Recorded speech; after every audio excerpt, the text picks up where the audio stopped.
காவல்துறை பள்ளிவாசல்களை திரையிட்டு மறைத்தது. இதை பற்றி உங்களின் நிலைப்பாடு என்ன? ஏன் திமுகவை இது விஷயத்தில் நீங்கள் விமர்சனம் செய்யவில்லை? இல்ல, அதுல ஒண்ணு உங்ககிட்ட சொல்றேன், நான் அதுக்காக வருந்துறேன். எனக்கு நீங்க சொல்லிதான் இந்த செய்தியை இப்ப தெரிய வருது.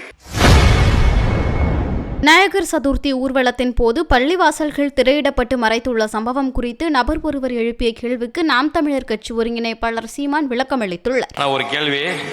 உத்தரப்பிரதேசத்தில், குஜராத்தில் போன்ற பாஜக ஆளும் மாநிலங்களில் ஹோலி பண்டிகையின் போது ஊர்வலம் வரும்போது பள்ளிவாசல்களை திரையிட்டு மறைப்பது போல் முதலமைச்சர் ஸ்டாலின் அவர்களின் ஆட்சி சமீபத்தில் விநாயகர் சதுர்த்தியின் போது பூந்தமல்லி, புளியந்தோப்பு பகுதிகளில் காவல்துறை பள்ளிவாசல்களை திரையிட்டு மறைத்தது. இதை பற்றி உங்களின் நிலைப்பாடு என்ன?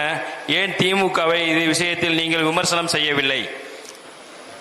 இல்ல, அதுல ஒண்ணு உங்ககிட்ட சொல்றேன், நான் அதுக்காக வருந்துறேன். எனக்கு நீங்க சொல்லிதான் இந்த செய்தியை இப்ப தெரிய வருது, அந்த திரையிட்டு மறைச்சது அப்படின்னு. இல்லைன்னா நான் உறுதியா கண்டிச்சிருப்பேன், நான் அது பண்ணிருப்பேன். இப்பவாவது நீங்க சொல்லுங்க, இவங்களை நம்மளை வந்து திரையிட்டு மறைக்கிற கூட்டம் தான் இதுனாது நீங்க புரிஞ்சுக்கிறீங்க.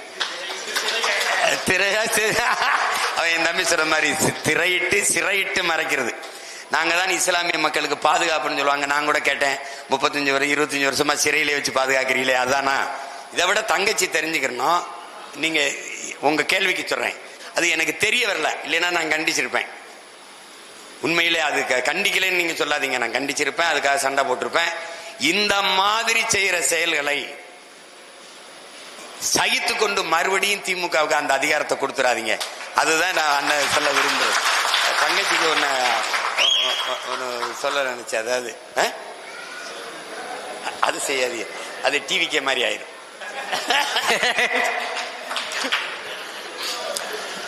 அடுத்ததாக ஒரே ஒரு கேள்வி தங்கச்சிக்கு விளக்கம் சொல்லி, அது என்னன்னா,